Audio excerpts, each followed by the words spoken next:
하와이에서 내가 이렇게 오랫동안 있었고 여러분들이 다 도와주셔서 고맙다. 오늘 한국으로 돌아간다.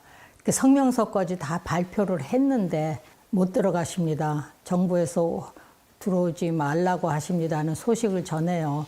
그래서 그야말로 실망을 하시고 그날 저녁에 쓰러지십니다. 그래서 미 육군병원 트리플러 하스피탈에 이제 들어가셔서 회복이 되셨는데 퇴원을 하셔도 되는데 지금 연로하셔서 대구로는 가실 수 없으니 양로원으로 들어가셔야 됩니다 하고 알려줘요. 대한민국 건국 대통령은 하와이 한 요양원에서 쓸쓸한 말년을 보냈다. 그가 머물던 2층 창가에서 바라본 바깥 풍경은 이승만이 살던 동네였다. 이승만에게 하와이는 어떤 의미였을까? 그리고 이승만의 하와이 30년은 대한민국에 어떤 의미였을까?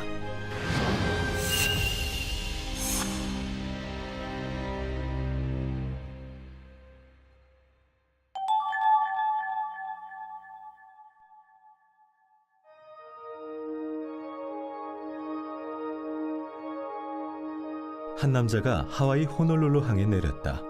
30살 반듯한 모습의 동양인. 1904년 처음 하와이에 도착한 이승만이다. 그해 8월 한성 감옥에서 추록한 이승만은 11월 29일 호놀룰루 항에 당도했다. 호놀룰루에서 머문 시간은 단 하루. 하와이엔 동포들이 있었다. 1903년 1월 13일 처음 사탕수수 노동자로 이민 온 한인 동포들. 그들은 하와이 전역 사탕수수 농장으로 흩어져 일을 하고 있었는데 하와이에 한 35개 농장이 있었는데 그중에서 가장 우리 한인들이 많이 모여 있었던 것이 에바 농장입니다. 1904년 11월 29일 밤에 처음으로 이승만이 와서 이곳을 방문을 해서 교회에서 한인들 200명이 모인 자리에서 연설을 했어요.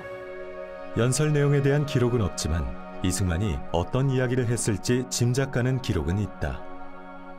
에바 한인 교회 분들이 그 이후에 한 3개월 정도 있다가 교회 지도자분들에게 찾아오셔서 약 300불의 헌금을 전달하셨다고 합니다. 그러면서 하시는 말씀이 우리에게도 교회당 건물을 좀 세워주셨으면 좋겠다고 부탁하셨다고 하는데요. 그러니까 농장 관리인이 깜짝 놀래죠. 이 사람들의 월급이 16불 정도밖에 안 될 때인데 어떻게 300불을 헌금을 해서 교회당을 세워달라 그러니까 감동을 해서 그 관리인이 농장 예산에서 1000불을 들여서 목조 건물을 건설을 합니다. 건축을 하고 그 한인들이 낸 돈은 내부를 장식했다. 그러니까 우리 한인 교회당이 자체 교회당, 물론 우리 돈으로 한인들의 돈으로 완전히 지은 것은 아니지만 그 어려운 형편에서 300불을 내면서 교회당을 지어달라는 그 제안을 했다는 그것이 3, 4개월 전에 이승만의 연설을 들은 사람들의 자발적인 행동이 아니었나 그렇게 추측할 수 있습니다. 왜냐하면 감옥에서 독립정신을 탈고하고 나오신 이승만이 교회가 자립을 해야 된다는 것과 나라가 자립을 하려면은 경제적으로 독립을 해야 한다는 걸 주장하지 않았나 그렇게 생각을 합니다. 에바 농장 연설에서 그가 남긴 키워드는 자립이었다. 단 하루 저녁 머물면서 자립과 독립의 정신을 강조해 지도자로 각인된 이승만.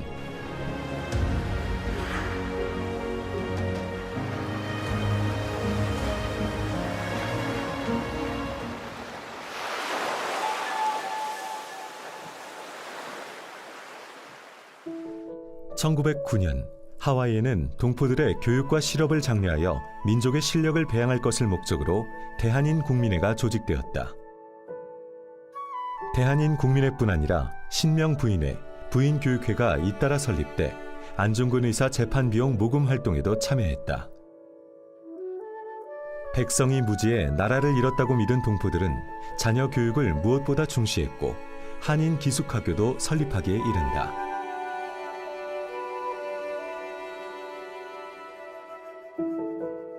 (1913년 2월 3일)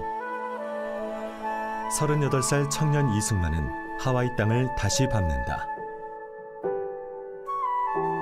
1904년 방문 후 9년 만이었다. 어떤 이유에서 이승만은 하와이로 돌아왔을까? 그는 왜 이곳에 정착을 결심했을까? 왜 그럼 왜 하필 하와이를 택했느냐? 하와이 같은 경우에 굉장히 요즘 사람들은 이제 보통 파라다이스 휴양지로 알고 있지만 미국하고 이제 아시아 대륙 사이에 위치한 지정학적인 요충지였습니다. 당시에 모든 항로 운송 수단은 증기선으로 진행이 됐는데 석탄을 한번 이제 채워서 가야 됩니다. 그래서 대한인들, 그러니까 한인들이 미국에 가게 되면 무조건 하와이에서 하루 정박하게 되어 있는 상황이었습니다. 1910년 당시의 인구를 살펴보면 4,500명이 하와이에서 있었는데 이것은 지금 미국 본토와 비교하면 10배가 많은 숫자입니다. 미국 본토에 있는 대한인들을 모두 다 합쳐도 465명으로 10분의 1 수준의 인구가 미국 본토에 있었습니다. 단순히 인구만 많았던 것이 아니고 하와이에는 이승만이 이미 1904년에 목도했듯이 개신교 네트워크를 중심으로 해서 한인들이 굉장히 조직적인 모습을 이미 구축을 하고 있었고 그런 우호적인 환경 속에서 이승만은 그럼 내가 꿈꾸는 독립구상을 이 땅에서 실현할 수 있겠구나라는 생각을 충분히 했을 것으로 생각할 수 있고요. 하와이의 그 대한인 독립운동 기지가 이승만이 입도하기 전서부터 형성되고 있긴 했습니다만은 이승만의 하와이 입도 이후에 하와이 대한인 독립운동 기지가 새롭게 발전하는 그러한 전기를 만들었다라고 볼 수가 있고요. 두 번째로 역시 그 하와이를 기반으로 많은 인재들을 양성을 했습니다. 그래서 교육을 통해서 독립 정신을 계속 심고 전달하는 역할을 했고요. 대표적으로 한미 상호방위 조약 체결 당시에 주미 대사로 일했던 양유찬 같은 경우가 있죠. 그래서 산부인과 의사로 성공했지만 대한민국을 위해서 헌신했던 그 양유찬과 같은 경우 이런 것들이 하와이를 통해서 이루어진 이승만의 교육 운동의 결과였다 이렇게 볼 수가 있을 것 같습니다. 옥중에서 이승만이 엄청나게 많은 책을 읽었어요. 그중에 가장 중요한 자료가 1872년에 미국 사람 교육 전문가가 쓴 미국의 교육 제도라고 하는 논문을, 그러니까 미국의 초등교육, 중등교육, 대학 교육이 어떻다는 게 거기 다 나와 있어요. 영어로는 On the Education of the United States. 그거를 일일이 붓글씨로 베꼈어요. 예. 그 아티클을 말이죠. 완전히 외운 거예요.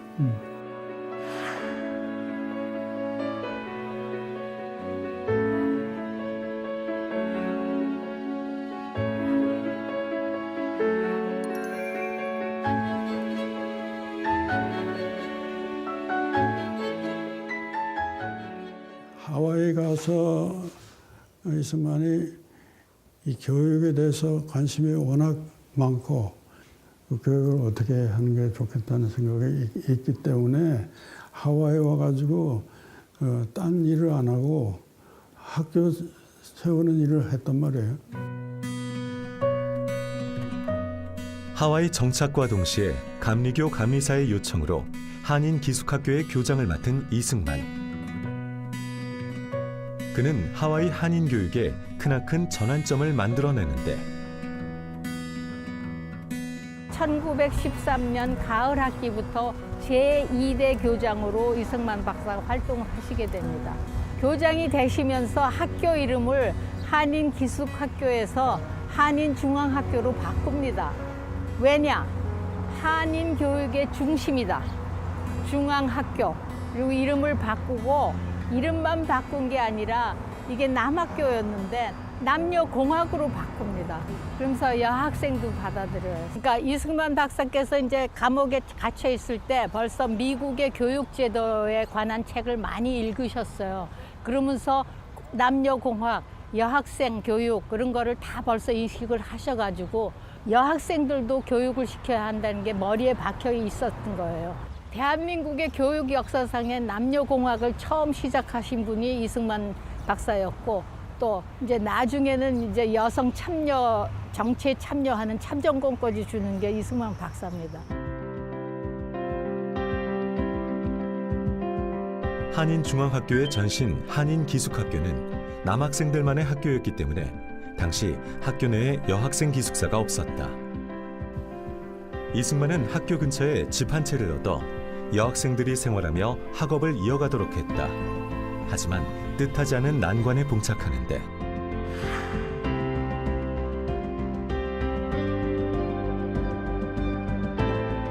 한인기숙학교를 남녀공학으로 바꾸고 학교 이름도 한인중앙학교로 바꿨어요. 남학생들만 있던 기숙사였기 때문에 여학생 자리가 없었어요. 그래서 이제 여학생 기숙사를 학교 옆에 집을 하나 빌려서 여학생을 기숙사로 사용을 했는데 여학생이 자꾸 늘어나니까 그 집이 비좁아진 거예요. 그래서 여학생 기숙사를 또 하나 짓자 그래가지고 이승만 박사가 이 길에다가 땅을 하나 사가지고 여학생 기숙사를 졌어요. 그래서 학생들이 여기서 살면서 한인중앙학원에 다녔는데 그 거리가 멀었기 때문에 여학생들이 걸어 다니기가 힘들어서 이제 고민을 하시는 거예요. 이승만 박사가. 이렇게 애들이 통학하기가 힘들다. 그러니까 차라리 그러면은 여학교를 따로 짓고 기숙사하고 여학교가 같이 있는 거를 시작을 하는 게 좋지 않겠냐 해서 이제 우리 교민들하고 의논을 하신 거죠. 그러니까 교민들도 그렇게 해서 그럼 여학원을 짓자 그래가지고 캠퍼스를 짓고 기숙사를 하나 짓고 그래서 잘 운영이 됐어요. 그게 1915년 가을 학기부터 시작을 해서 잘 운영이 됐어요. 그런데다 이제 그 학교에 대해서 영자신문에서도 그러고 막 이제 학교를 홍보를 해주고 학교가 운영이 잘 되니까 남학생 학부형들이 우리 남학생도 거기에 받아달라고 또 요청을 하니까 1918년 봄학기에 남학생을 받아들여요. 그래서 여학교가 이제 남녀공학으로 또 변해지는 거예요. 그러고 보니까 학교 이름은 한인여학원인데 남학생이 들어왔으니까 남녀공학으로 바꿔서 이름을 한인기독학원으로 바꿨습니다. 그러고 나니까 남학생들 기숙사도 또 져야 되고 그러니까 여기에는 땅이 이렇게 좀 가파라서 질 수가 없어서 이 땅을 이제 여기서 철거를 하고 그래서 그 이제 알리올란이라는 그 학교 그때 그 학교도 마침 문을 닫았던 학교인데 거기를 이제 수소문을 해서 거기를 빌려서 이사를 가고 1918년 한인 기독학원이 설립된다. 아직 알리올란이 학교 현판을 떼지도 못한 채 한인 기독학원의 역사가 시작되었다. 한인 기독학원은 교육열이 유독 강했던 한인들의 열의와 교사들의 헌신, 무엇보다 이승만의 추진력이 있었기에 가능했다. 100년 전 부지 그대로 알리올란이는 초등학교로 운영되고 있다. 여름방학이 시작돼 한적하고 조용한 교사. 이곳의 역사도 조용히 흐르고 있었다. 우연히 교장 선생님을 만난 일행. 알리올란이의 역사가 새겨진 곳이 있다고 한다. So we can go to the... 한인 기독학원 100주년을 기념한 동판이다. So since we put this in 2018, tell me about what do you do with this? Whether you introduce your students at the beginning of semester? Yeah, so I'm the new principal here. So what I want to do is have this all our students understand the history of the school, and so we can have this. The last couple of years were hard just because of COVID. Yeah, that's right. But this coming year, what we want to do is have them have a good understanding of the history of our school, the history behind the Korean Christian Institute and what role they played in our school. That's good. Just so the kids have Great. a good understanding of the tradition and the history of the school. So actually, this is a very historic site, the Korean immigrant in Hawaii. Actually, so it's important place. So since we know now, let's do something close, contact relationship with the Korean American Foundation. Yeah, so I think it would be a great idea if we had like that partnership. So whether it's an art contest or Yeah, that'd something be where good. somebody can come and do a Music lesson. or that, for our Gangnam students. Style, BTS. Anything, yeah, We can bring the BTS over here. Okay, bring BTS. We have a lot of people in the army, so That's if you good. bring That's BTS, good. that'd be good. That's good. But Great. anything to just strengthen the students' understanding. Yeah, that's good. That's good. 100년 전 한인 교육의 산실이었던 것 외에 알리올라니는 독립운동사의 매우 중요한 현장으로 기록된다. 더 중요한 일이 일어나는 게 뭐냐 하면은 3.1운동 소식이 3월 9일 일요일에 우리 한인 동포들에게 알려져요. 그러니까 이제 국민회에서 의논들을 많이 해가지고 4월 12일 날 독립경축축제를 하기로 결정을 합니다. 그래가지고 그것을 시립공원 바닷가의 카피올라니 공원에서 하려고 시장한테 찾아가서 경축을 하려고 그럽니다. 그러니까 시장이 NO. 왜냐하면은 2% 안 되는 한인들이 독립운동 했다고 여기서 경축하고 그러면은 민족 갈등이 일어날까 봐 걱정을 해서 안 된다고. 그러니까 또 이 대표들이 시의원을 찾아가요. 근데 시의원들도 마찬가지로 노를 하니까 이분들이 생각하기를 오케이, 그러면 한인 기독하고는 우리 프라이빗 개인 우리 한인들의 소유, 소유는 아니지만 학교니까 거기서 하자. 그래서 4월 12일에 여기 경축제가 여기서 열리는 겁니다.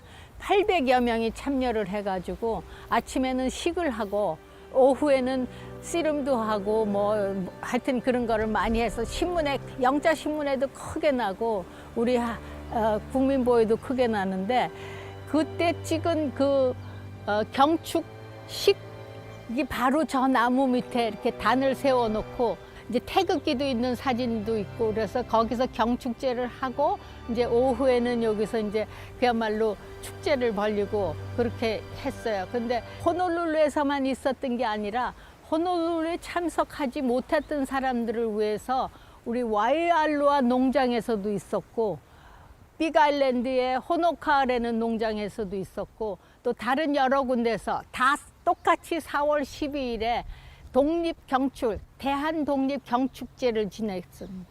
이게 아주 중요한 사건 중에. 그래서 이렇게 제가 찾아본 결과로는 3.1 운동을 한 것을 경축, 대한이라는 나라가 독립이 된 것으로 경축을 한 것은 하와이밖에 없어요. 그래서 아주 이렇게 역사적인 경축제라고 그렇게 말씀드릴 게 있겠습니다. 그때 마침 이승만 박사는 파리 강화회를 가려고 동부에 가 있었어요. 그리고 그때 마침 또 필라델피아에서 그러니까 First Korean Congress라고 그래가지고 한인 대의회를 열었습니다. 그것을 열고 있는 소식을 듣고 거기다가 이제 우리가 이렇게 경축을 하고 앞으로 운동을 계속하도록 우리가 협조를 하겠습니다 하는 그런 축전을 보내고, 그러니까 한인들이 각 대표들이 거기서 모여서 했어요. 그리고 결국은 파리 강화에는 참석을 못 하셨지만 그때부터 이제 미주 사회에다가 우리 한인의 독립 운동이라든가 이런 거를 이제 홍보를 하기 시작하시는 그 계기가 되는 겁니다.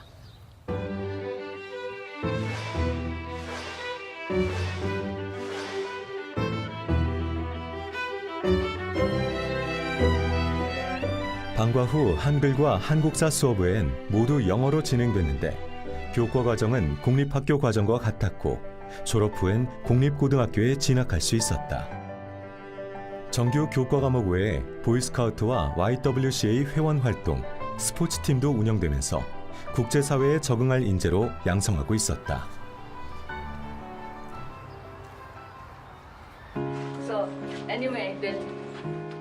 이승만은 하와이 주류 사회에서도 지도자로 통했다.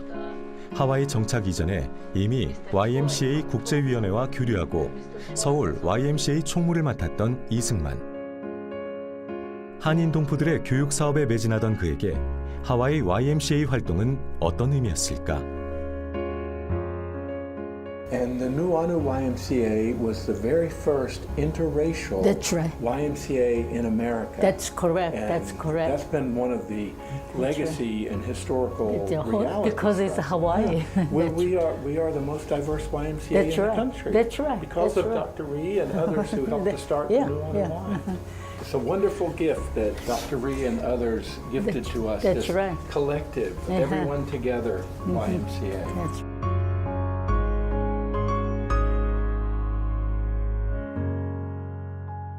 그러니까 이승만 박사께서 1910년에 박사학위를 받으시고 한국에 돌아가서 벌써 서울 YMCA에서 일을 하셨기 때문에 하와이 왔을 때도 자연적으로 그걸 결성을 하게 됐고, 이거는 1914년에 처음으로 미국 모체인 YMCA 안에 일부로 들어간 것이 이게 그러니까 미주 주류 사회에 들어간 게 되는 거죠. 우리 한인들은 하와이 전체 인구의 2%를 넘어본 적이 없어요. 그렇게 숫자적으로는 아주 소수 민족이지만 우리 지도자들이 있었기 때문에 동등하게 활동을 할 수 있었죠. 숫자적으로는 적더라도 동등하게 활동을 할 수 있었죠. 물론 하와이라는 사회가 다민족 사회이기 때문에 누구를 경시하다가 깔보거나 그런 게 아니고 다 같이 모여서 일을 하는데, 이제 우리도 소수민족이긴 하지만 우리도 떳떳하게 사회 일원으로 활동을 했던 것이죠. 호놀룰루 시내에서 동북쪽으로 향하는 리케리케 하이웨이. 그 길을 따라가다 보면 칼리히 주택단지가 나온다.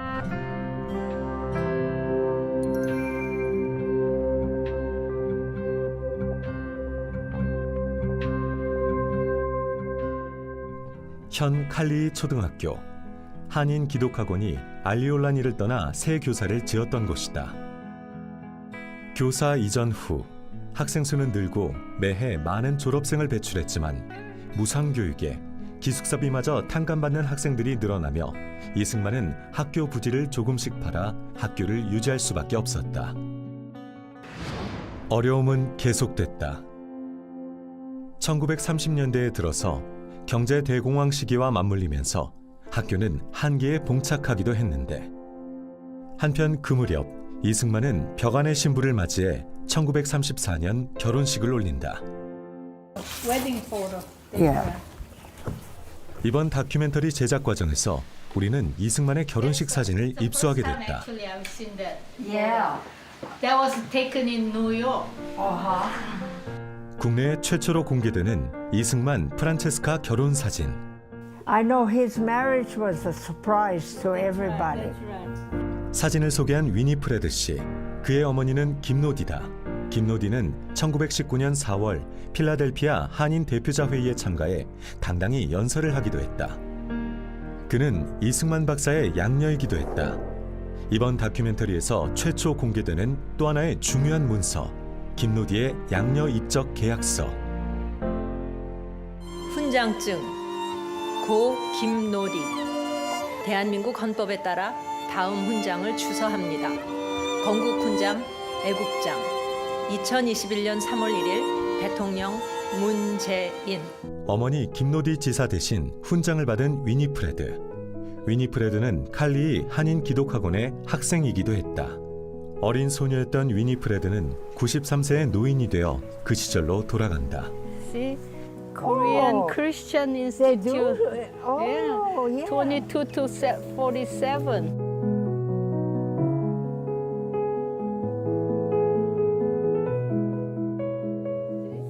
So now tell me where the school building was. I have no idea. Because I know.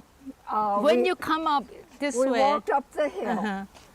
uh-huh. And was there a dormitory this side? No, when we walked up the hill, then there was a girls' dormitory. Dormitory here. Yeah, and then over there was where we all went to eat. Eat at dining hall. The dining hall, and then down was the boys' dormitory. Oh, I see. So down that side dormitory. Yeah. Yeah. Okay. And then it was sort of down the hill where it was the boys' dormitory. But there were two buildings. See, there was the dining hall, and then there was the school. The classroom. So Classroom. dining hall and classroom Yeah, that side. classroom. Yeah, yeah, yeah. 땅은 정비되고 새 건물이 들어섰지만 80여 년 만에 다시 찾아온 칼리히의 한인 기독학원 곳곳을 위니프레드는 생생히 기억하고 있었다. 그의 어머니 김노디는 한인 기독학원의 교장이기도 했다. 위니프레드는 그의 어머니를 일하느라 늘 바빴던 분으로 기억한다. There was nothing. Nothing. It was just even mountain. 20 years ago, it wasn't up there. You know. 김노디를 비롯해 한인 기독학원의 교사로 활동했던 사람들. 그중엔 프란체스카 여사도 있었다. 이승만 박사의 비서이자 동지였던 프란체스카 여사. 외교 활동을 펼친 이승만 박사를 대신해 그녀는 학교 운영을 맡기도 했다. 하와이라고 하는 곳이 어떻게 보면 동양 문명과 서양 문명을 잘 융합하는 그러한 곳이었다고 생각이 들어요. 그래서 실제로 그러한 동양 문명에도 정통했고 서양 문명에도 정통했던 이승만이 그러한 문명의 융합의 장소로서 하와이를 활용했던 것이 아닌가 그렇게 생각이 들고요. 대표적으로 지금도 명문대학이라고 꼽히는 인하대학교가 인천 플러스 하와이라는 이름으로서 오늘까지도 그렇게 명성을 이어가고 있는 게 아닌가 그런 생각을 합니다. 한인 기독학원에서 잉태된 교육강국의 꿈은 고국에서 꽃을 피운다. 1947년 문을 닫은 한인 기독학원 부지를 판 15만 달러가 인하 공과대학 설립의 종잣돈이 되었다.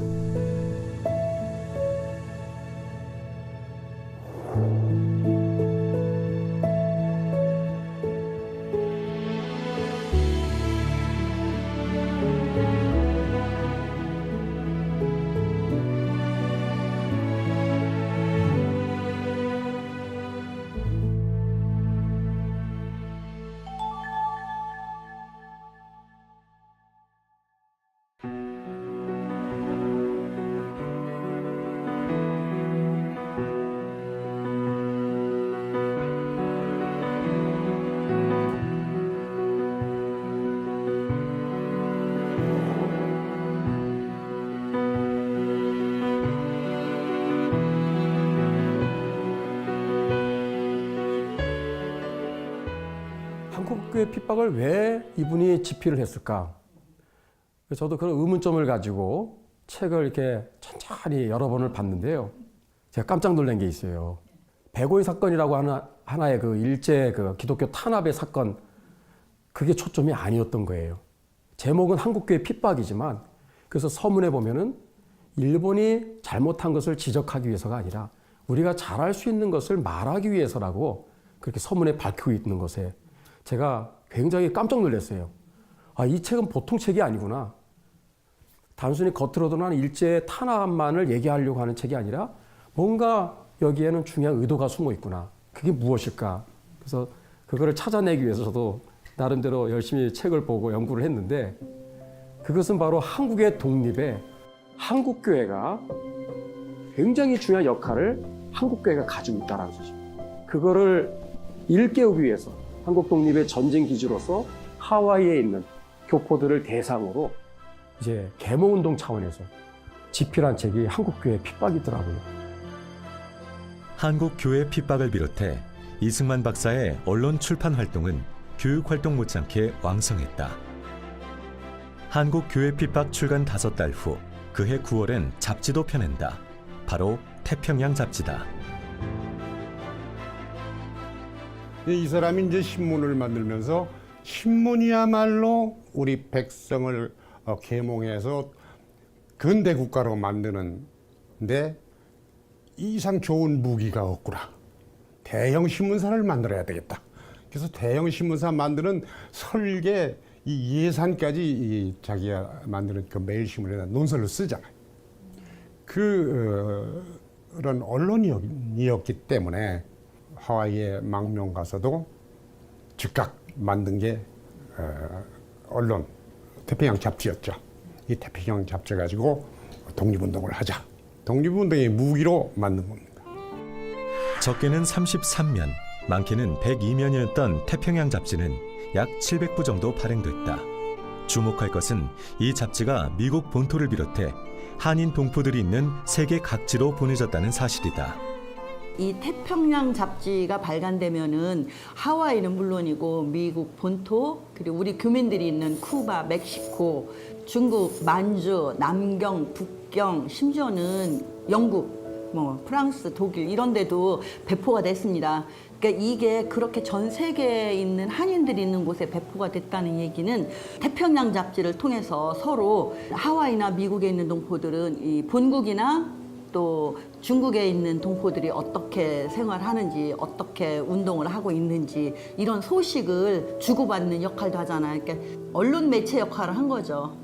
세계 각지에 흩어져 있는 한인들을 대상으로 계몽도 하고 교육도 하고 심지어는 파나마 운하를 개통했다는 소식 같은 것도 이 태평양 잡지에 실려 있거든요. 그리고 또 하나는 공산주의는 무엇인지, 사회주의는 무엇인지, 공화주의는 무엇인지, 왜 공산주의를 하면 안 되는지 이런 것들. 이거는 그야말로 우리가 해방이 되면 어떤 나라를 세워야 되겠다는 그 이승만 대통령의 생각이 이 태평양 잡지를 통해서 우리 한인들한테 전달되어지는. 이 양반은 해외에 나와 있는 한국인들이 국내에 나와 있는 동포들보다 훨씬 시야도 넓고 또 그래서 국제적인 독립운동가를 만들 수 있는 가능성을 품은 인재들이기 때문에 국제연대 이승만이 생각한 게 그때부터 국제적인 연대를 통한 독립. 그래서 끊임없이 잡지 한 100페이지도 안 되는 잡지에 거의 90%가 국제정신일 때에도 있고 그러면서 이걸 끊임없이 또 설교로 강연으로 교육을 시켜요. 이 양반은 언론인이자 제가 보니까 타고난 선생님이야. 교사. 그것도 기독교 목사 같은, 전도사 같은. 또 하나의 주목할 출판 활동, 독립정신의 재발간이다. 그래서 이승만 대통령은 될 수 있는 대로 어떤 문제가 생기면 자기 생각을 글로 표시해서 국민이 읽어야 된다, 국민이 알아야 된다 하는 이러한 그 교육자적 자세를 취했습니다. 아마 그 독립정신을 비종교적 차원에서도 내가 어떠한 사상과 철학의 소유자인가를 교민사회에 알리고 싶어서 그렇게 출간하지 않았을까. 잘 아시는 대로 그때는 하와이 교민사회가 크게 독립운동의 방향을 둘러싸고 서로 갈등을 하고 있을 때 아닙니까? 한쪽에는 무장, 독립, 투쟁 노선이 있어서 군사학교를 설립하고 했는데 그것은 그야말로 밑빠진 독의 물붓기고 미국의 이민법에도 저축되는 어떤 그런 활동이었고 장기 지속할 수가 없는 그러한 것입니다. 이승만 박사는 한국인들이 세계 공론이 인정하는 자유롭고 독립적인 시민으로서 성숙하는 길이 독립으로 가는 올바른 길이고 또 그 길밖에 없다 이렇게 생각을 했습니다. 따라서 선교와 교육 사업에 치중을 해야 되는데 이 교민들로부터 거둔 그 세의 상당 부분을 군사학교에 넣고 있는 것을 더 이상 볼 수가 없어서 이제 갈등을 이제 시작하셨고 그때 아마 우리 하와이 교민들에게 그 우리의 활동의 본의가 어디가 있다는 것을 좀 더 정확하게 알리기 위해서 그 책을 참 비용을 들여서까지 다시 출간하지 않았을까. 태평양 한가운데 섬 하와이에서 이승만은 어떻게 그토록 방대한 양의 지식과 교양을 쏟아낼 수 있었을까? 그 답은 미국 본토에서 받아본 신문기사 스크랩에 있었다. 놀라실 수 있는데 해방 이전 이승만 박사께서 1921년부터 1943년까지 스크랩한 기사가 총 13,742개에 달합니다. 이렇게 방대한 분량의 신문을 수집할 수 있었던 것은 수집의 채널이 다양했기 때문이에요. 첫 번째는 자신이 체류하던 공간에서 직접 그 신문들을 다 수집을 했고요. 두 번째는 독립외교와 관련된 인물들을 통해서 간접적으로 그 기사들을 전달받기도 했어요. 하지만 결정적으로는 신문 스크랩 대행업체를 활용할 수 있는 기지가 있었던 거죠. 이 신문 스크랩 대행업체라는 걸 아예 모르는 분들이 많아요. 현 시대에는 알 수가 없어요. 그 당시 언론에 밝았던 이승만은 이것을 활용할 수 있었던 기지가 있었습니다. 그래서 그 키워드를 코리아로 설정해서 수집을 의뢰했고 그 업체에서는 제목이나 본문에서 코리아가 언급된 기사들을 모두 모아서 발송해 주었습니다. 수집된 기사의 내용은 시기마다 좀 차이가 존재하긴 하지만요. 크게 3가지 정도로 대별이 됩니다. 첫 번째는 국제정치적 사건 및 국제정세를 담은 내용. 두 번째는 국제 시민사회, 특히 미국 사회 또는 하와이 사회 여론의 동향과 관련된 기사고요. 세 번째 마지막으로는 역시 코리아와 관련된 기사와 이승만 본인의 외교 활동에 관해 보도된 기사였습니다. 이승만은 바로 이러한 기사들을 탐독해서 자신의 외교 독립 활동에 여러 형태로 활용했던 것이죠. 이승만은 기록광으로도 유명하다. 일상의 세세한 기록을 남기는 것은 물론 여행 중 받은 영수증 하나까지도 곱게 간직하고 있을 정도였다는데 그 자료들은 이승만 연구뿐 아니라 1900년대 초반에 국내외 정세와 사회상을 연구하는 데 중요한 단초가 되고 있다. 우남은 기록의 대가이죠. 그래서 자신의 정치 외교 활동에 대한 기록물들을 매우 많이 남겨놨습니다. 심지어 독립외교 활동을 하면서 잠깐 머물렀던 커피집에 영수증까지. 그 기록의 대가가 남겨놓은 기록물들이 연구되지 않은 정도가 아니라 정리조차 되지 않아서 존재도 모르는 문서가 굉장히 많았습니다. 그분이 나눴던 그 회계 수첩 같은 거를 보면은요, 기가 막힙니다. 뭐 단돈 일전이라도 어디다 썼다는 걸 전부 기록을 해 놓으셨는데 이제 불행하게도 한 곳만 남아 있어서 1920년도 중간에 있는 그것만 남아 있어서 그나마도 그분이 어떻게 활동을 했다, 어디다 돈을 썼다, 뭐 머리를 얼마 주고 깎았다, 뭐 이런 지팡이를 어떻게 얼마 주고 고쳤다 하는 이런 얘기까지 다 이제 기록이 남아 있고요. 그분이 이렇게 다 남겨 놓으셨기 때문에 우리가 그분의 행적을 찾아보는데 또 일지도 남겨 놓으시고 그래서 그나마 찾아볼 수 있는 우리가 기록들을 거기서 다 얻을 수 있지 않나 그렇게 생각을 합니다.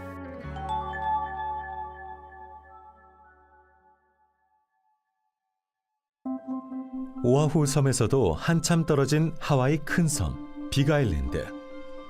이승만의 또 다른 실험, 경제 독립의 근거지가 있는 곳, 동지촌이 있던 빅아일랜드다. 이승만의 하와이 활동을 연구해온 이들도 몇 년 만에 벼르고 별났던 방문. 온통 숲으로 둘러싸인 이곳에 이승만과 동지들의 흔적이 남아있다는데 제작진은 이번 촬영 기간에 새로운 곳을 찾아냈다. 동지촌의 흔적을 담아내는 정도가 당초 촬영의 목적이었으나 100년 전 이승만과 그 동지들이 만들었던 숯 가마터를 직접 찾아낸 것이다. 무심코 지나쳤다면 알 수 없었을 밀림 같은 곳. 야, 이건 우리 모르던 데다. 처음 보시는 거예요? 여긴 처음이지. 우린 저 안에. 와, 이건 다른 거다. 우리 안 보던 거야. 와.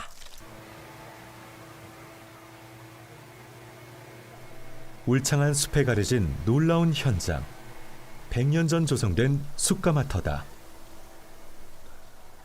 이것도 다행스럽게 이분들이 이 집을 지면서 선로를 보고 그리고 또 동네 애들이 와서 놀면서 여기에 벙커가 있다고 가르쳐줘서 이런 게 있는 거를 알았는데 자기네는 들어와 보지는 않았지만 벙커가 있다고 애들이 얘기를 한 거는 들은 적이 있대요. 그러니까 이 근처에 이게 몇 개가 더 있는지 우리는 모르는 거죠. 그러니까 어쨌든 이번에 이 다큐멘터리를 만들면서 이 규모가 그렇게 하나가 있고 그런 게 아니라는 걸 지금 우리가 알게 된 거예요. 이승만은 사탕수수 농장 일을 더 이상 하기 힘든 나이든 동포들을 구제하고 경제적 자립을 도모하기 위해 동지촌을 만들었다. 조성 당시 오희와 숲 968에이커에 달하는 규모였다는 동지촌. 드디어 5년 만에 드디어.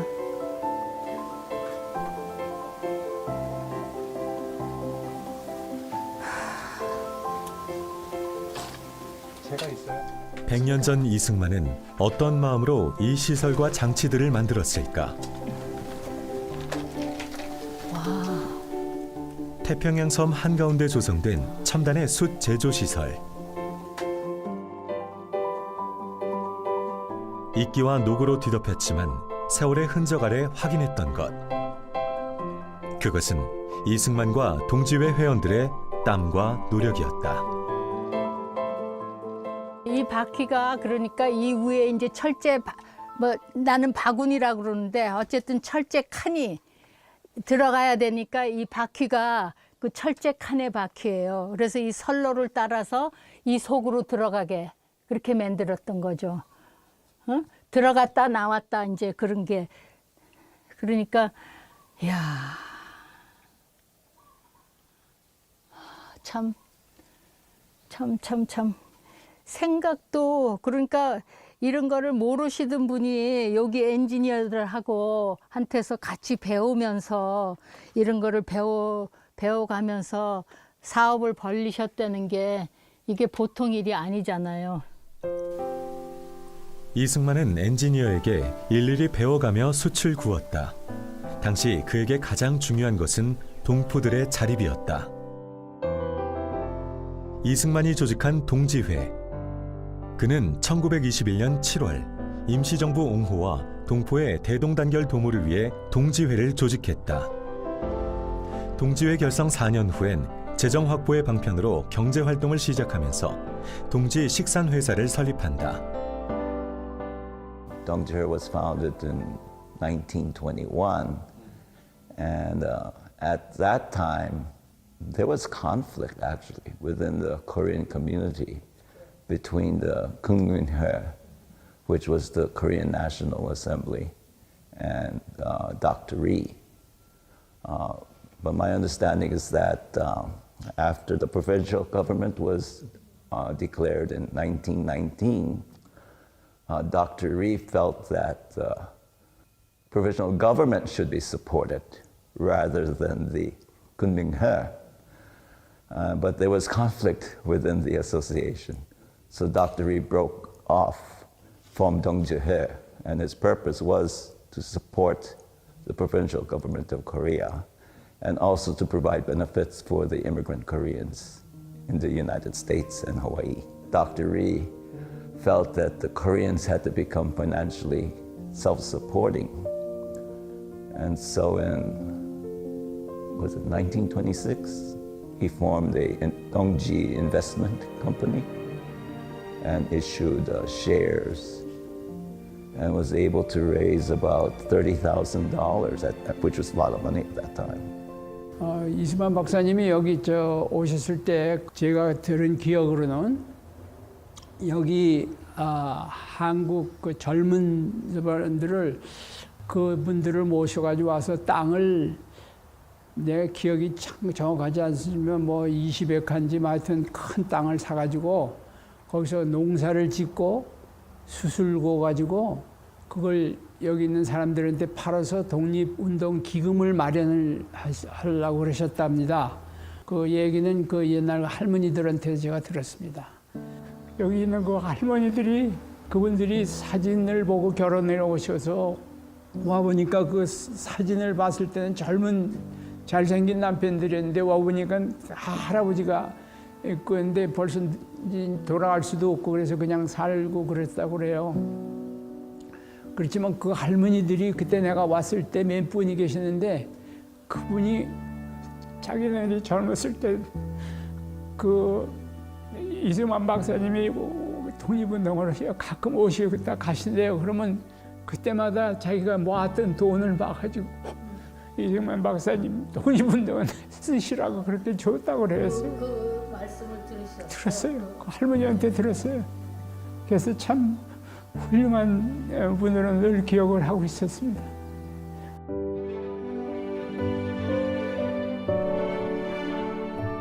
골프장 6개 크기의 대단지, 힐로섬에 넝쿨로 뒤덮인 척박한 땅 동지초는 이승만의 이상향이었다. 우리가 찾아낸 것은 주택가에 맞닿아 겨우 한 사람 출입할 만한 공간 정도였지만 그 안에 담겨진 이승만의 꿈은 968에이커 그 이상이다. 사탕수수 농장에서 은퇴할 나이가 된 한인들은 점차 경제력을 잃어가고 있었다.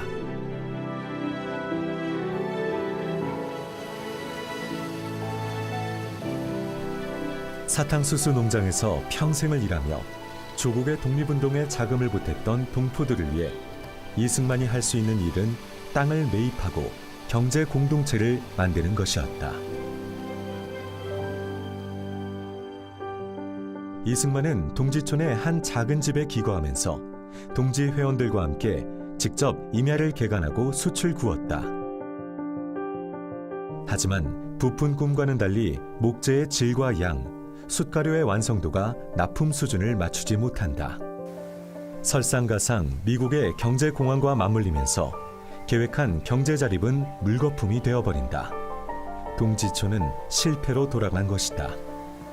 But that went bankrupt in 1933, I believe.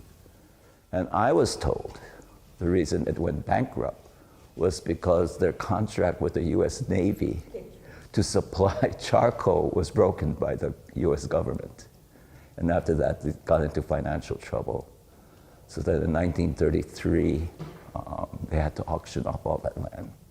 결국은 자금 부족, 경영 부족, 인재 부족 이런 여러 가지 합쳐가지고 또 미국 전체 경제 상황 이런 데에 걸쳐서 실패를 했습니다마는 결과적으로 실패를 했습니다마는 실패해서 끝나지 않았던 것은 이런 것을 기반으로 해서 다음 활동을 하는데 48년에 대한민국이 건립되고 나서 경제 정책이라든가 농업 정책이라든가 이런 게 기반이 되지 않았나. 기반이 됐습니다. 됐다고 믿습니다. 1931년 4월, 동지초는 파산했다. 그렇다고 동지회와 이승만의 의지가 꺾인 것은 아니었다.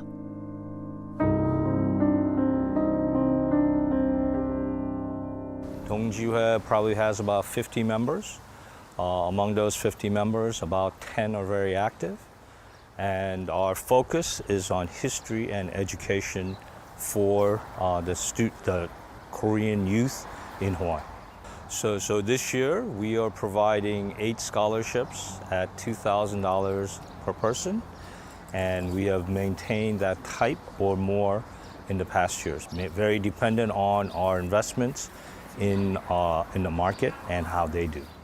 No particular subject.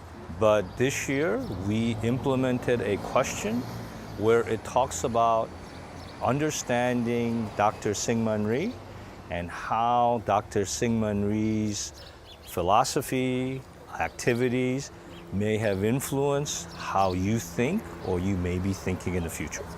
처음 숫가마터가 1978년에 이게 그 세상에 드러났거든요. 한 30년 이상 누구도 거기에 관심을 갖거나 발굴해 이걸 보존하겠다고 생각하는 사람이 없었어요. 참 안타깝더라고요. 갈 때마다 매년 갈 때마다 조금씩 달라지더라고. 이게 산화돼서 이렇게 철이 녹아내리고 하는 걸 보면은. 그래서 이번에는 또 입지 조건도 굉장히 좋고 하니까 우리가 이것을 구매를 하긴 했는데 갈 길이 멀죠. 이 가마터가 그냥 이승만 박사의 독립운동 유적지이면서도 하와이에 있는 동포들의 그 피와 땀이 같이 여기 얽혀 있는 거잖아요. 그러니까 하와이 이민 1세대들의 독립운동, 그러니까 조국 독립을 위한 그 희생의 발자취이기도 하고, 그러니까 하와이 교민들한테도 굉장히 중요한 역사적 그 유물이면서 우리 대한민국의 또 굉장히 중요한 독립운동의 발자취니까 이거는 뭐 어느 개인이 할 수 있는 일이 아니니까 정부 차원에서 들어서서 이거를 잘 좀 해줬으면 하는 바람입니다.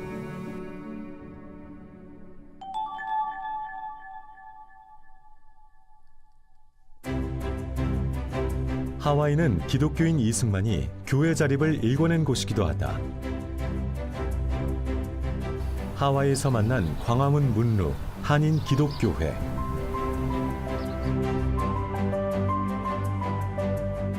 이승만은 하와이 감리교회에서 독립, 한인들만의 독자적인 교단을 세운다. 오아후 섬 릴리하의 한인 기독교회에 그 역사가 고스란히 남아있는데, 이승만은 두 번째로 교회당을 건축하면서 특별한 요청을 한다. 교회당에 광화문 문루를 가미해달라는 것이었다. 광화문의 문루를 직접 보지도 못했던 한인 설계사가 사진만으로 광화문 문루 교회당을 만들었다. 이 한인 기독교회는 하와이 한인들의 상징적인 장소와 건물로 자리매김한다. 자립이라는 키워드가 교회 설립으로 이어진 것이다. Parents were married here in the church, and I was baptized here and started attending Korean Christian Church since I was a baby, yes. I also got married here with my wife, and my children were baptized here too. My name is Joseph Kim. I'm a fifth generation member of the Korean Christian Church. I don't really have a comment on that one because again, my grandfather was a baby, I was a baby, you know. I do think we need to remember that as a founder, but at the same time, it is a church that should be based and founded on God. 코로나 이후 대면 예배가 사라졌던 교회가 모처럼 주일 예배로 활기를 띈다. 한인 기독교회는 하와이 한인 기독교인들의 정신적 구심점이 되고 있었다.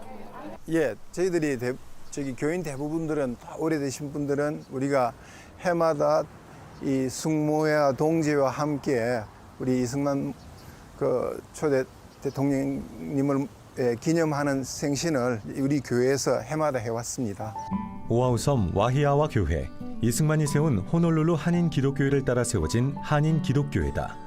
1919년 이 소박한 교회 건물에 한인 동포들이 모여 예배를 드리고 조국 독립을 기원했다. Our church was founded in 1919 under the leadership of Dr. Syngman Rhee.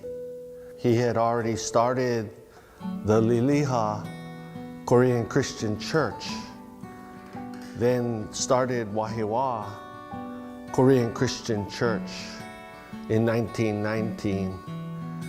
Many Korean ministers since then have served here.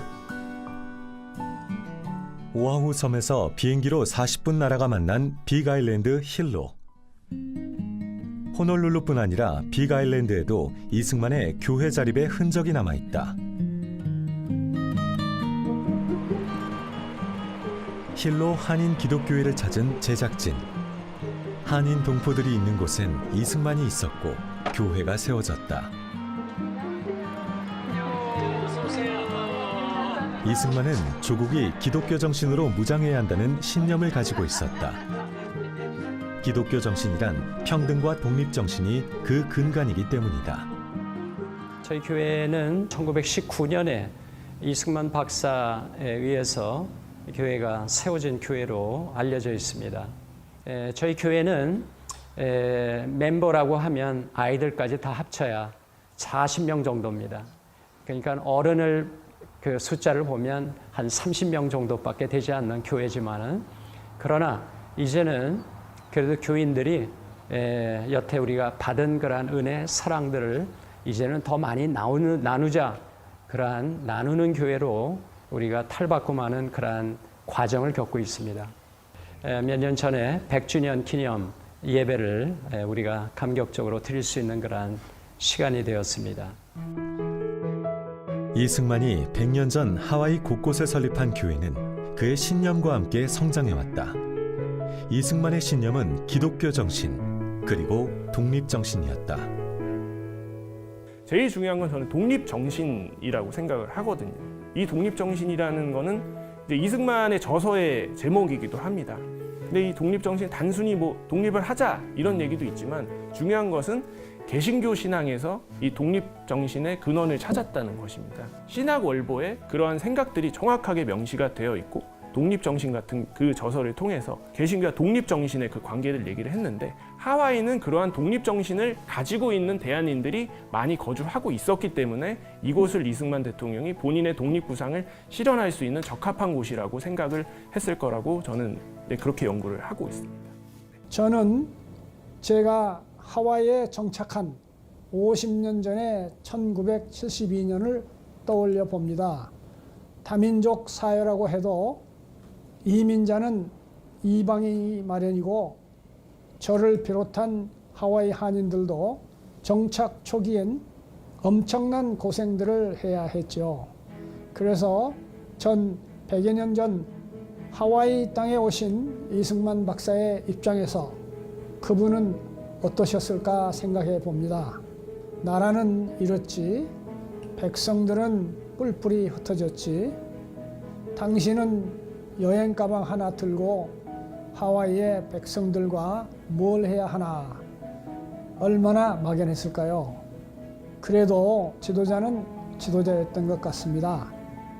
이영만리 타국 땅에서도 건국 후 대한민국을 위해 플랜을 짜고 동포들을 규합하고 이러셨다는 걸 생각하면 어떻게 믿고 따르지 않을 수 있었을까요?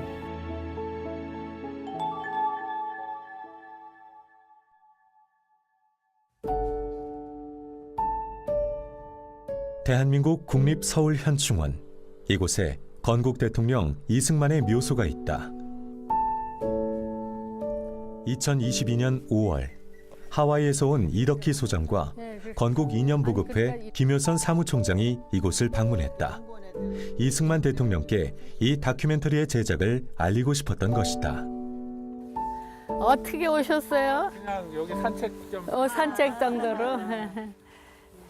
이 비석은 98년에 세워졌어요. 돌아가신 건 65년에 돌아가시고, 근데 이제 그때 정권이 그러니까 비석을 하나도 못 세웠었어요. 그래서 하와이의 이명신 총장이라고 그때 그분이 하와이를 지나가시면서 묘지에 묘비가 하나도 없으니까 하와이 동지회 사람들이 좀 그 묘비할 돌을 좀 보내달라. 그래서 저 돌이 온 겁니다. 아, 저 저게 처음으로 세워진 게 71년에 세워진 건데 그때 프란체스카 여사께서 돌만 보내면 시하고 이제 조각은 우리가 할 테니까 그걸 보내달라 그래서 그걸 보내서 인천을 통해서 저게 들어온 거예요. 그래서 그 운반비까지 전부 와서 여기서 이제 조각을 해서 이렇게. 그래서 그 71년에 세워졌을 땐 이거 하나밖에 없었어요. 이제 98년에 저것도 98년에 같이 세워지고. 근데 저것도 처음에는 건국 대통령이라고 써 있었거든요. 근데 그거를 그 김대중 대통령 때, 그러니까 김종필 씨가 국무총리였고 못 세우겠어요. 안 된다고. 건국이라는 말 쓰지 말라고. 그건 모르고 어쨌든. 그래서 이제 할 수 없이 그걸 못 세우고 그 비석은 지금 현재 이 비석 뒤에 땅에 묻었어요. 예. 그러니까 이제 역사가 좀 우리 바로 대한민국 역사가 이렇게 복잡한. 바로 좀 역사가 바로 좀 잡히고 그러면은 다시 그걸 복원해서 교체해야 된다. 예, 이게 국민들이 아는 분들이 없어. 그나마 요즘에 좀 이제 이 대통령 그 묘소 방문하시는 분들도 좀 늘어났고 또 어떤 역사가 있는지를 보는데 가슴 아프죠. 묘비석 하나 제대로 세울 수 없었던 비운의 건국 대통령. 생사고락을 함께해온 하와이의 동포들이 보낸 비석 바위가 첫 묘비였다. 그 후 묘역은 조금씩 지금의 위용을 갖추게 되었다. 역사는 기억하고 기록하는 사람의 목. 이승만을 기억하는 이들의 발걸음이 오늘도 이어진다.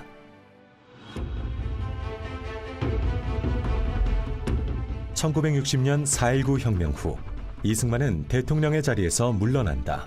그는 대통령 직은 사임할 것이며, 둘째는 선거를 다시 하도록 지시하였고, 셋째는 이규근 의장이 공식에서 완전히 물러가겠다고 결정한 것이다. 하야한 이승만을 초청한 곳은 하와이였다. 1960년에 하야했거든요. 하와이에서 좀 하와이 오셔서 좀 쉬시다 가시라고. 그쪽에서 자꾸 통지가 왔어요. 하와이 동정회에서 독립운동 하실 때 같이 독립운동 하시는 분들이 오시라고 이제. 그래서 그것이 이제 5월 말들이에요. 그래서 이제 길어야 한 석 달 정도 가셨던 거. 처음엔 길어야 석 달이거니 했다. 하지만 이승만 부부의 하와이 체류는 한없이 길어져만 갔다. 하와이로 날아온 양자 이인수는 이승만 박사 내외의 귀국을 함께 준비한다. 고국으로 돌아갈 수 있다는 기대감에 부풀어 썼던 담화문엔 그 당시 심정과 입장이 잘 정리돼 있다.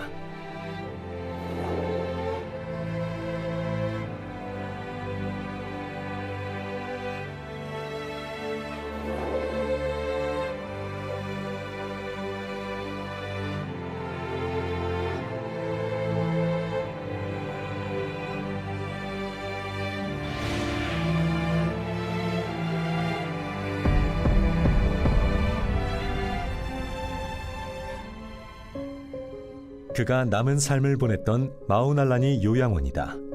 그는 이곳에서 3년간을 지냈다. 형편이 어려운 이승만의 입원비는 마우날라니 요양원이 전액 부담했다. 요양원이 프란체스카 여사를 위한 자그마한 방도 마련해 주어 그는 매일 병실로 출근하며 남편을 간호했다고 한다.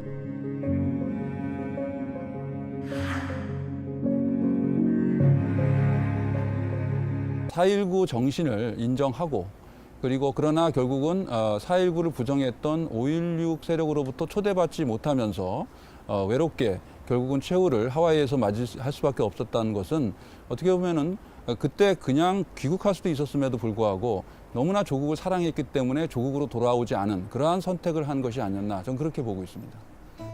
2022년 7월 고국에서 반가운 손님들이 찾아왔다. 대한민국 국가보훈처장이 마우날라니 요양원을 방문한 것이다. 워싱턴에서 열린 6.25 전쟁 72주년 행사를 마치고 본국으로 돌아가던 길, 하와이에 들러 이승만의 발자취를 따라가 보기로 한 것. And President Rhee used to be in this room over there that we're going to show you. This one right here. This was the room. You can go inside. 여기서 돌아가셨나? Yeah. 건국 대통령이 생을 마감한 밤, 요양원의 보살핌은 물론 따뜻했겠지만 고국의 품만 했을까? 한국까지의 7,000km는 이승만의 그리움을 채우기엔 너무 먼 거리였다. 매일매일 아마 이 바다를 보면서, 태평양을 보면서 언제 또 며칠 후면 내가 다시 고국으로 돌아갈 수 있을까, 이렇게 기다리다가 끝내 마지막 그 소원을 이루지 못하고 여기서 눈을 감았는데, 한 인간으로서 저는 상당히 그 짠한 그런 느낌을 가지고 있습니다. 이제 역사가 지금 100년도 지났지만 저희들이 좀 이승만 건국 대통령을 다시 기억하고 또 존중한다는 차원에서라도 좀 제대로 그런 어떤 예우할 수 있는 준비를 좀 늦었지만 좀 제대로 할 필요가 있다라는 생각을 합니다. 우리에겐 건국 대통령이 고국의 뼈를 묻을 수 없을 뻔한 기가 막힌 역사도 있었다. 당시 정부가 국민묘지 안장 요청에 답을 주지 않았기 때문이다. 하와이에서 모자는 이제 이승만 박사 돌아가시는데 어떻게 할 것이냐. 그러니까 어떤 사람들은 우리 여기 하와이에 얼마든지 묘지가 있으니까 하와이에 하자. 고향을 항상 하셨으니까 이제 한국에 해야 되지 않냐. 근데 그 결정이 그러냐면 어머님이 하셨어요. 내가 남편한테 약속한 것이 있다. 나의 남편이 나한테 내가 죽고 나랑 내 뼈를 한국에 묻어라. 그걸 나한테 맹세하라고 했었어요. 그 나는 남편한테 약속을 한 것이 한국에 묻어야 된다는 것을 약속했다. 그러니까 한국에 어떠서 묻어야 돼.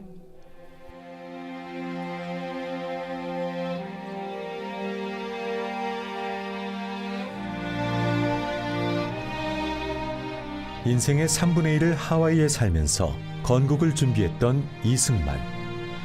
그가 보낸 하와이의 시간은 우리에게 어떤 의미였을까?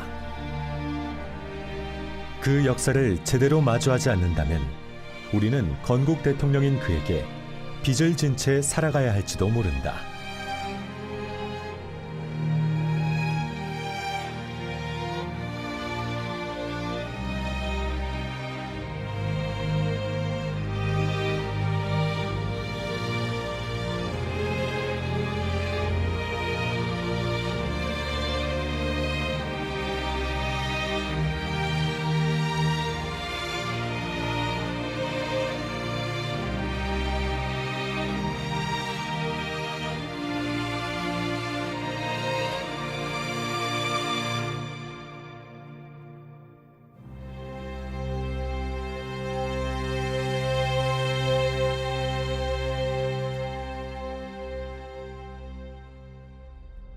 그 하와이에서의 시간은 이 열쇠가 되는 어떤 독립의 문을 여는 열쇠가 되는 키 네이션으로서의 기능. 이승만의 하와이 25년 독립운동은 대한민국 건국의 엑서사이즈자 하와이에서 한 그대로 주장한 대로 실천한 그대로 대한민국을 건국했습니다. 하와이 25년은 작은 대한민국이다. 교회 건립 활동, 교육기관 설립, 건국의 기초 작업을 탄탄하게 했던 곳, 외교 활동의 전방 기지가 워싱턴이었다면 외교 활동의 후방 기지는 하와이였죠. 하와이가 사실은 한미 관계에 있어서 중요한 가교적인 역할을 해야 되고 특히 하와이 한인 공동체가 그러한 역할에 상당히 주도적인 역할을 해야 된다고 봅니다. 많은 사람들이 하와이를 거쳐서 미국으로 이민을 갔고 하와이 대학에서 유학을 했고 하와이 대학에서 유학을 하다가 본토로 유학을 간 경우도 많이 있었어요. 그런데 정말 그 하와이가 우리 한국 독립운동사에서 차지하는 지정학적인 위치에 대한 그러한 고민들은 많이 이루어지지 못한 게 아닌가 하는 아쉬움이 있습니다. 이승만 박사가 하와이에서 25년 동안 이끌어간 활동은 흔히 우리가 말하는 또는 우리가 알고 있는 독립운동과는 차원이 다릅니다. 그분은 의병투쟁이나 무력투쟁을 하지 않았고 애국개몽운동에 머물지 않았습니다. 그분은 4,000명, 5,000명 하와이 동포와 함께 나라 세우기를 준비하셨습니다. 저는 이렇게 묻고 싶습니다. 25년 동안 한인 동포를 위한 교육, 언론 등 많은 활동을 통하여 나라 세우기를 준비하신 분이 또 어디 있느냐고, 누구냐고. 이승만 박사의 25년 하와이 활동은 끝난 것이 아닙니다. 그냥 없어진 것이 아닙니다. 단순히 성공이냐 실패로 이분화할 주제도 아닙니다. 민주공화국 대한민국의 많은 정책 수립에는 하와이에서 경험이 밑받침이 되었습니다. 예를 들어 의무교육, 농지개혁 등을 실시할 수 있었던 것은 하와이의 경험이 있었기 때문이라고 생각합니다. 저는 이승만 박사가 장기계획가였고 장기계획가로 끊임없이 배우고 실행하신 분이라고 생각합니다. 그 과정에서는 성공도 있었고 실패도 있었습니다. 그렇게 이승만 박사는 나라 세우기를 준비했고 또 그 새 나라를 위한 준비된 대통령이셨습니다. 그래서 이승만의 하와이 25년이 새 나라 민주공화국 대한민국에 필요했고 중요했다고 보는 것입니다. 이승만 대통령은 누구냐? 반만년 자유가 없던 이 땅에 자유의 위대한 선물을 안겨주신 위대한 한국인이었다. 평생에 걸쳐서 뜻을 굽히거나 다른 길로 들어가 본 적이 없는 사람입니다. 그래서 많은 사람의 오해도 샀고 질시도 샀지만은 이리관지했다. 공자님이 논에서 말씀하시기를 오도 이리관지야. 나의 도는 이리관지다.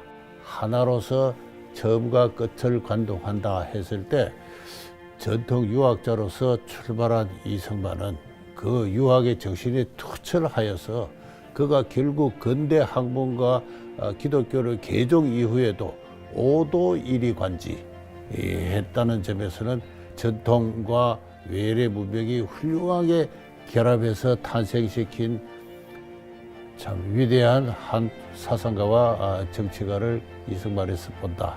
모택동의 그 평가에서 07과삼이다. 과가 비록 30이 있지만 역사적 공이 70이다라고 해서 지금 중국 국민들은 모택동을 다 존경을 사실은 하고 있어요, 대부분이.